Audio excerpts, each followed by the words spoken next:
বস্তিতে জল আসে না, দীর্ঘদিন ধরে অভিযোগ, লাইন দিতে হয়। এ দেখুন, রাস্তার উপর থেকে জল নিতে হচ্ছে।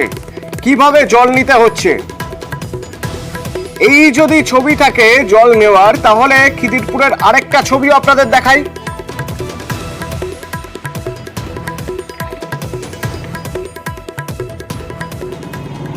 দেখুন, ঠিক এখানেই রাস্তার উপরে জল পড়ে যাচ্ছে।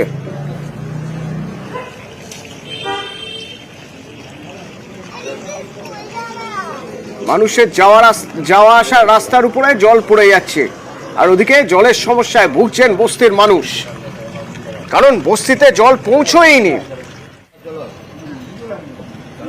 ৭৭ নম্বর ওয়ার্ড কলকাতার অভিজিৎ প্রতিনিধি আমার সঙ্গে সরাসরি রয়েছেন। অভিজিৎ, একই জায়গায় এরকম মানে দুরকম ছবি কিভাবে দেখা সম্ভব? এলাকার মানুষ কি বলছেন? অতনু, এলাকার মানুষ জেরবার।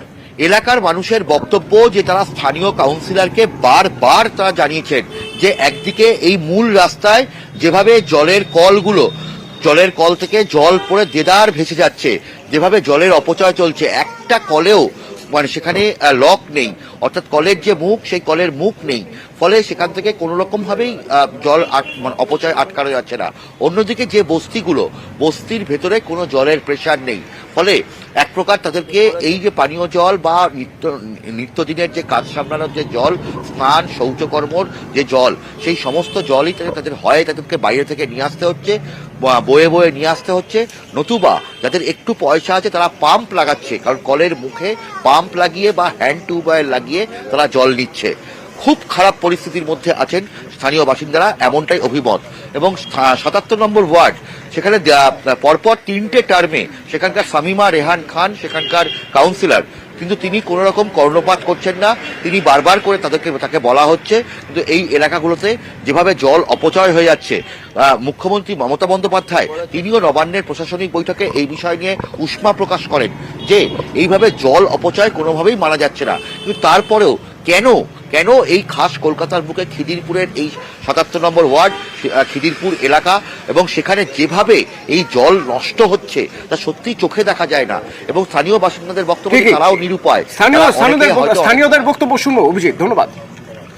জলের অপর নাম তো জীবন। অনেক জায়গায় জল, বিনা জলে মানুষ মরে যাচ্ছে, আর আমাদের জল অপচয় হয়ে যাচ্ছে।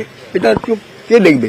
কাউন্সিলরের কাজ, কাউন্সিলর দেখবে, কিন্তু ওনার দেখার সময় নেই। যারা জেগে ঘুমোতে হয়তো জাগানো যাবে না, ট্যাপ তো লাগিয়ে দিয়ে যায়, বাচ্চা ছেলেরা খুলে ফেলে দেয়। আপনারা কাউন্সিলরকে বলেন না? এখানে কাউন্সিলরকে বলেনি যে বলে, তো মেন কথা সব জিনিসটা তো এই করা যায়নি। এবার বাচ্চা ছেলেরা কিছু খুলে খালে দিয়ে গেলাম, অনেকবারই লাগেছে। কি বলবো, আর মুখে তো নেই, চাবি নেই, তো পড়বে তো কি হবে? চাবি দিলে পড়বে না, চাবি লাগাচ্ছে না তো। চাবি না লাগালে তো জল পড়বে। মেম্বাররা কি দেখছে না? সব চোখে দেখছে, পাড়ার মেম্বার দেখছে, পাড়ার লোকেরা দেখছে, বলবার কেউ নেই। কোনো জায়গায় কল যদি ভেঙে পড়ে যেত, টানা আছে তো টানা আছে, ব্যাকা আছে তো ব্যাকা আছে, করছে।